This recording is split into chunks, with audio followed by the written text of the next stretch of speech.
Monica is the one with an MBA. She's the right person to lead the business, my father announced to our Thanksgiving dinner guests, raising his wine glass in a toast. The words hit me like steam from a pressure cooker. Even though the Phoenix heat had left me exhausted from hours of preparing tonight's feast for 30 family members, I stood frozen in my own dining room doorway, holding a tray of dessert plates I'd been arranging since 3 o'clock.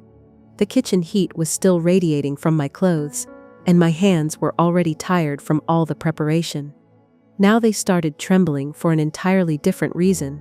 Our extended family, cousins, aunts, uncles, and family friends looked uncomfortable, their smiles faltering as they glanced between my sister Monica and me.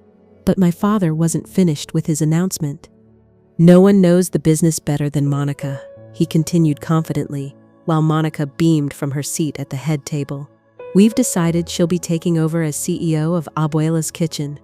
18 years of rescuing this catering company from bankruptcy," and he was praising the sister who showed up to work twice a week to delegate tasks to me and our staff, in front of people who'd watched me sacrifice everything to transform our failing family business into the #1 catering company in Phoenix. "Carmen's done wonderful work in the kitchen," my mother added, her voice carrying that tone I'd grown to hate. "But cooking is one thing, running a business is a whole nother thing." I could feel heat rising in my chest, mixing rage with the physical exhaustion already coursing through my body. My cousin Maria looked like she wanted to disappear into the floor. Uncle Roberto was studying his plate with sudden fascination, probably remembering all the family events I'd catered perfectly, while Monica was too busy with her business studies. Then Monica stood up, her confident smile spreading across her face as she prepared to accept congratulations for inheriting everything I'd built. "I'm so grateful my parents recognized the strategic leadership this business needs," she said, like she was accepting an award instead of stealing my life's work. "There's so much potential here that hasn't been realized yet." My breath caught in my throat. She was talking about unrealized potential in a business I'd grown from bankruptcy to the most successful catering company in the city, using relationships and expertise she'd never bothered to understand. What Monica didn't know, what she'd never bothered to discover in all the months she'd been positioning herself as the rightful successor, was exactly what I'd been documenting about her business development activities. I walked to the kitchen counter and set down the dessert tray, my hands steadier now, despite the exhaustion. For the first time in months, I felt completely calm. In my home office sat 8 months of careful investigation about Monica's systematic attempts to undermine everything I'd built while positioning herself as the solution. My grandmother's voice echoed in my memory. "Smart women keep some things private, Carmen, just in case." Tonight, Monica would enjoy her last few hours of certainty about deserving to control the business I'd rescued. Tomorrow, she would discover exactly what happens when systematic sabotage meets documented evidence. After all, the client conversations she'd never thought I'd learn about were about to tell a very different story about her business qualifications. The next morning, Monica called me at 6 a.m., her voice bubbling with excitement about strategic planning meetings and implementation timelines. Through my kitchen window, I could see her car already in the parking lot of our commercial kitchen facility. "Carmen, I want to hit the ground running," she said, like she hadn't spent the last 3 years avoiding any actual work. "I'm thinking we should meet with our biggest clients this week to discuss the transition and my vision for modernizing our approach." I made coffee quietly, my mind racing. Monica had no idea that several of our most important clients had been calling me for months, concerned about conversations they'd been having with her. "That sounds ambitious," I replied carefully. "Well, I've been preparing for this moment," Monica continued, and I could hear the smugness in her voice. "I've actually been having preliminary discussions with some of our key accounts. You know, getting their input on improvements." Improvements, that's what she called the systematic campaign I'd been documenting since March, when Morrison Industries first reached out to warn me about disturbing conversations with my sister. By the time I arrived at the commercial kitchen an hour later, Monica was already there with a yellow legal pad, making notes about operational efficiency and staff restructuring. She looked up with that confident smile that had gotten her everything she'd ever wanted from our parents. "I've been reviewing our client list," she announced, tapping her pen against the notepad. "Some of these relationships have gotten a little too comfortable, too personal. We need to establish more professional boundaries." Professional boundaries? Coming from someone who'd never managed a single client relationship. "What kind of boundaries?" I asked, opening our scheduling system to check the day's events. "Well, for instance, Morrison Industries. I spoke with their event coordinator last month, and she mentioned how you adjust their menus based on dietary restrictions and family preferences. That's not scalable business practice." My hands paused over the keyboard. Morrison Industries had been our client for 12 years. I knew their CEO had diabetes, that their head of marketing was allergic to shellfish, and that they preferred our grandmother's traditional flan for company celebrations because it reminded their founder of his Mexican heritage. "Those adjustments are why they've been loyal clients for over a decade," I said carefully. Monica waved her hand dismissively. "Loyalty is fine, but we're not a catering service anymore. We're a food solutions provider." I explained to their coordinator that under my leadership, we'd be standardizing our offerings and focusing on contemporary flavor profiles that appeal to broader demographics. Contemporary flavor profiles. She was talking about changing the recipes that had built our reputation. "What did Morrison's coordinator say about that?" I asked, though I already knew the answer from the concerned phone call I'd received. "She seemed very interested in my educational background and business approach," Monica replied smugly. "I think she was impressed that we finally have someone with actual credentials making strategic decisions." What Monica didn't know was that Morrison's coordinator had immediately called me after that conversation, horrified by Monica's dismissive attitude toward their long-standing preferences and her promises to fix what she called our outdated family-style approach. I opened my personal phone and scrolled to the voice message I'd saved from that call. Monica's own words, recorded by a client who'd been so concerned about the direction of our company that she documented the entire conversation. The evidence I'd been gathering wasn't just about protecting my business anymore. It was about protecting every client relationship she was systematically destroying while thinking she was improving them. By noon, I had 3 more similar recordings from 3 different clients, all expressing the same concern. The educated new leader seemed determined to eliminate everything that made Abuela's kitchen special. What Monica saw as modernization, our clients saw as the destruction of authentic relationships they'd valued for years.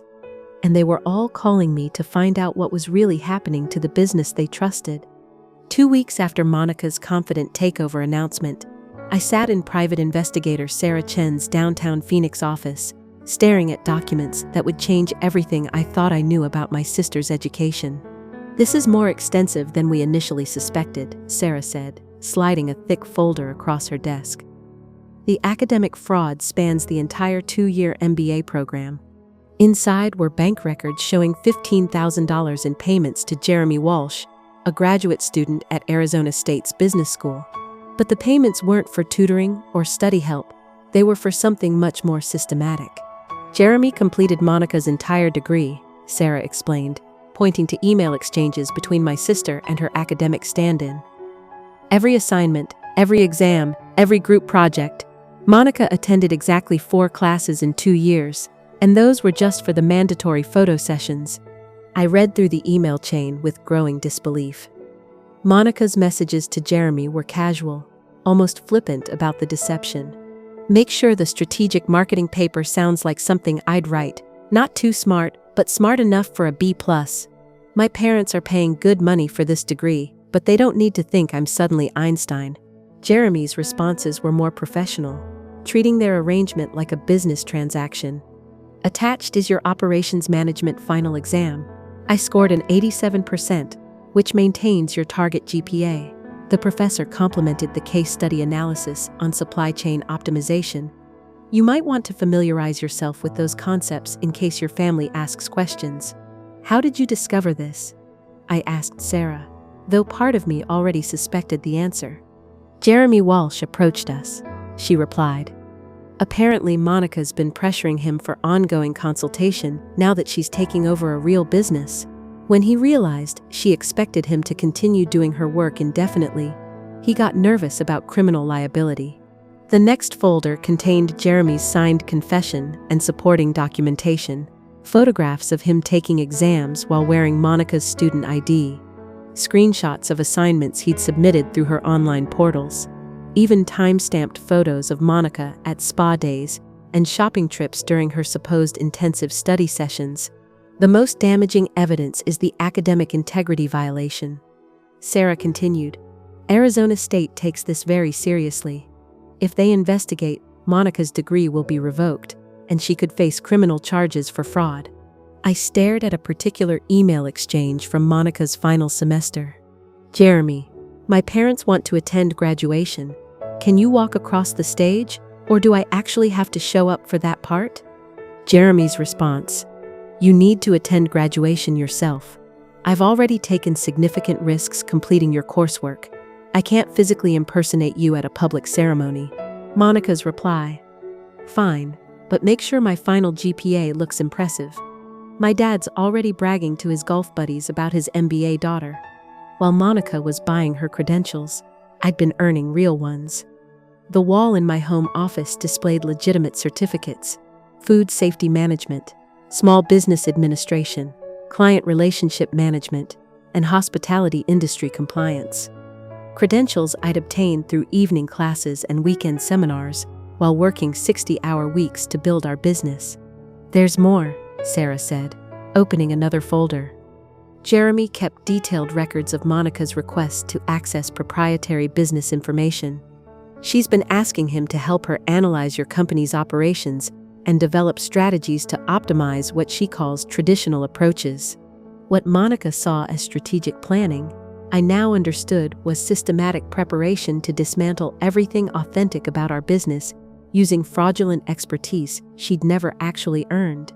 The woman my parents trusted to lead our company based on her education had purchased that education like a piece of jewelry, expensive, impressive, and completely fake. Jeremy Walsh had unwittingly created the evidence that would destroy Monica's entire identity, while documenting her plans to destroy mine.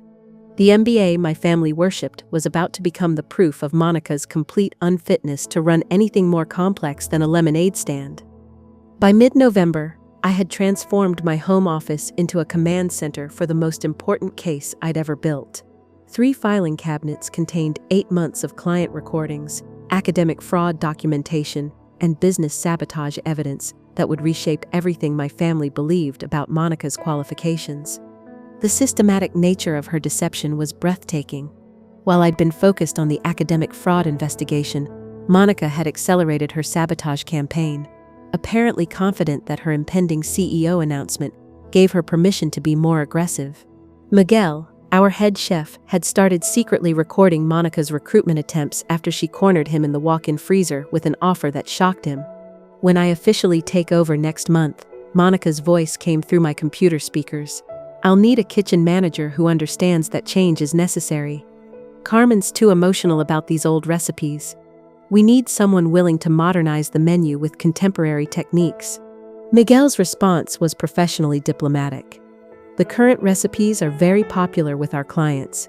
That's exactly the problem, Monica continued. Popularity isn't profitability. I've been discussing this with several clients, and they're excited about bringing fresher approaches to their events. Carmen just doesn't understand market dynamics. What Monica didn't realize was that Miguel had immediately reported this conversation to me, along with her promise of a significant raise if he'd help transition away from our outdated family-style cooking. She was essentially asking him to betray the foundation of our business success while she watched from her new executive office. Lisa, our event coordinator, had similar recordings. Monica's attempted recruitment was even more blatant.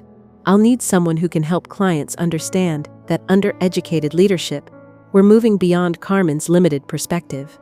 These family recipes might have sentimental value, but sentiment doesn't scale. The arrogance was stunning. Monica genuinely believed that her fraudulent MBA made her qualified to dismantle 18 years of proven client relationships and authentic expertise. But the most damaging evidence came from our clients themselves. Morrison Industries had provided a complete transcript of Monica's 40-minute presentation about optimizing their catering experience through professional menu curation and standardized service protocols.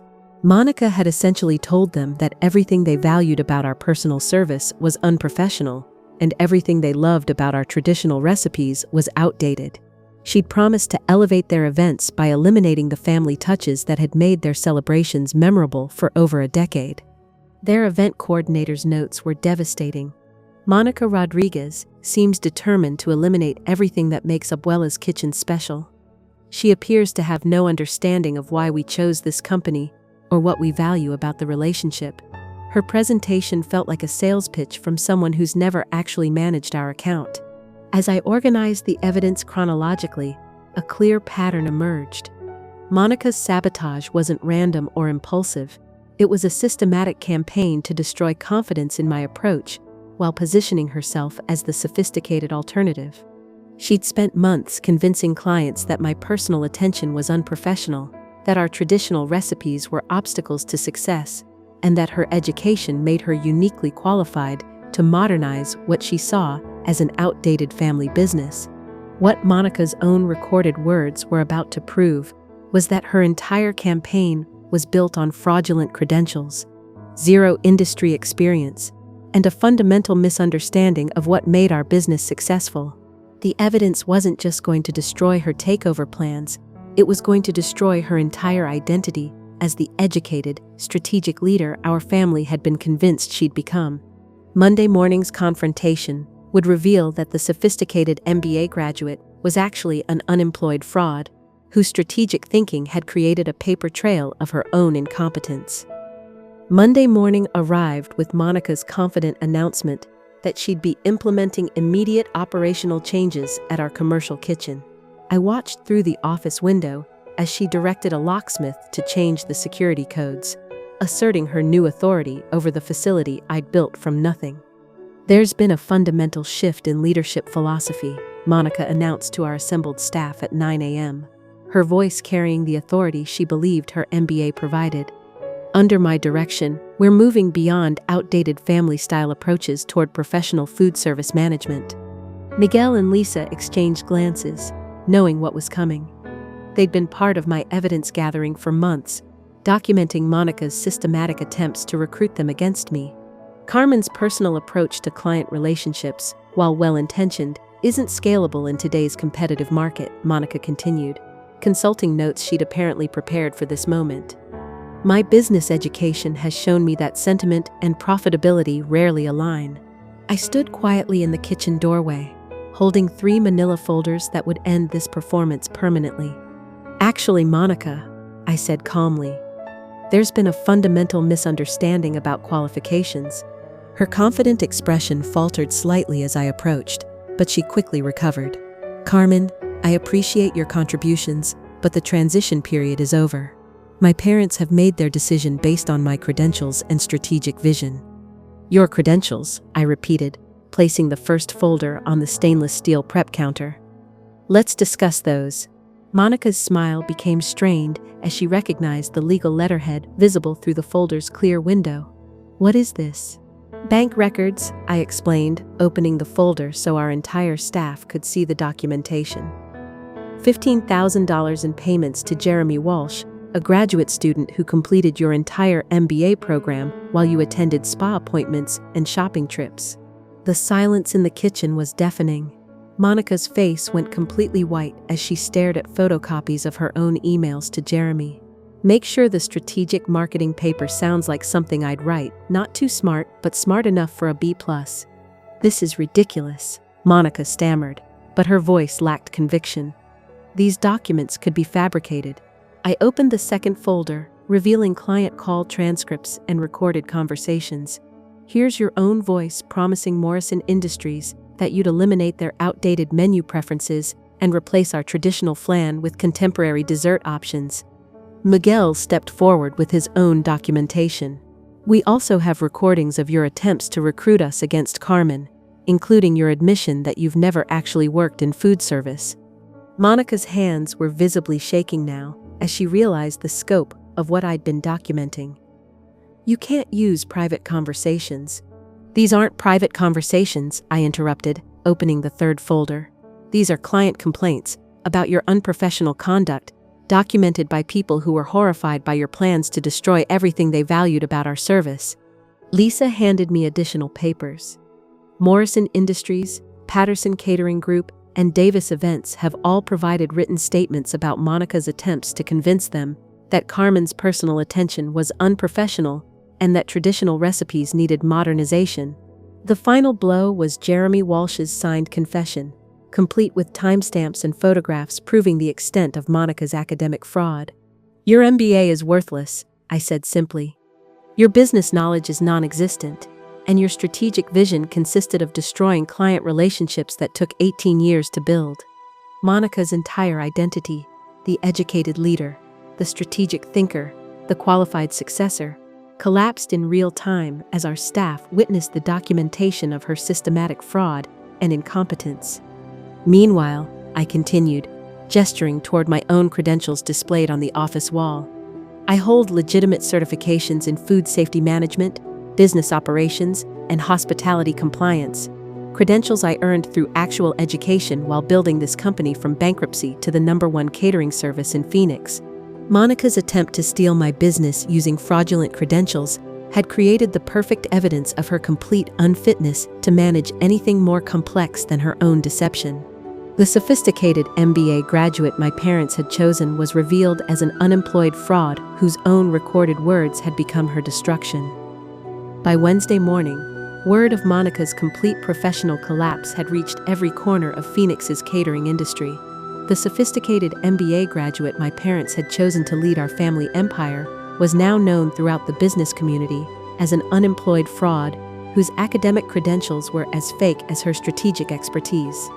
I stood in my newly reclaimed office, reviewing client contracts that had been pouring in since Monday's revelation.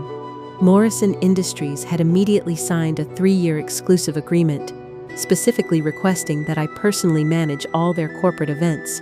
Patterson Catering Group had doubled their order volume, citing their relief that authentic leadership would continue guiding our operations.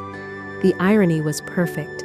Monica's systematic campaign to convince clients that my personal approach was unprofessional had backfired spectacularly when they discovered her alternative was built on complete fraud. Miguel knocked on my office door, carrying a folder of employee testimonials that had arrived voluntarily from our entire staff. "Everyone wanted you to know how they really felt about the transition," he said, setting the papers on my desk. "Not that there's any question about leadership anymore." I read through statements from kitchen staff, event coordinators, and delivery drivers, people who'd watched Monica's attempted takeover with growing concern. Each testimonial told the same story. Monica had never actually worked in our industry, had no understanding of client relationships, and had systematically tried to recruit them against the person who'd trained and supported their careers.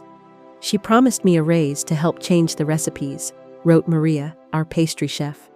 "She said Carmen's traditional approach was holding back profitability, but she couldn't answer basic questions about ingredient costs or preparation time.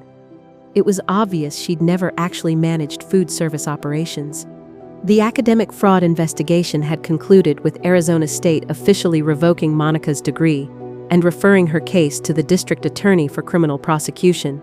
Jeremy Walsh's cooperation had provided such comprehensive evidence that the university was using Monica's case as an example in their academic integrity seminars.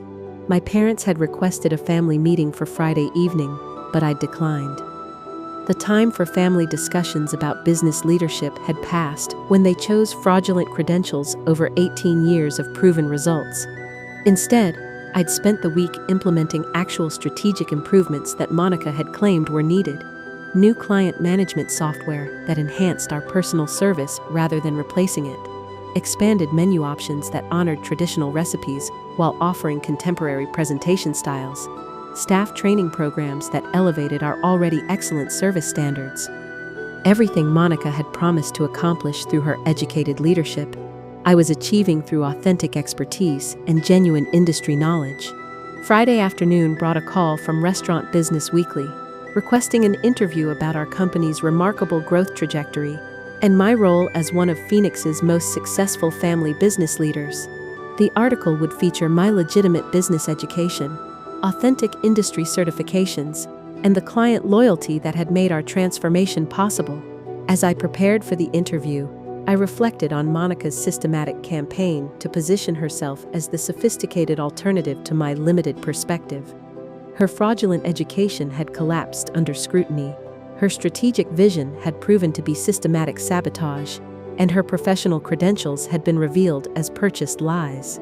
The woman my family had dismissed as just the cook was now being recognized throughout our industry as an innovative leader who'd built authentic relationships and genuine expertise through 18 years of dedicated work. Monica's attempt to steal my business using fake credentials had ultimately proven that authentic competence creates unshakable foundations, while fraudulent authority crumbles the moment it encounters real scrutiny.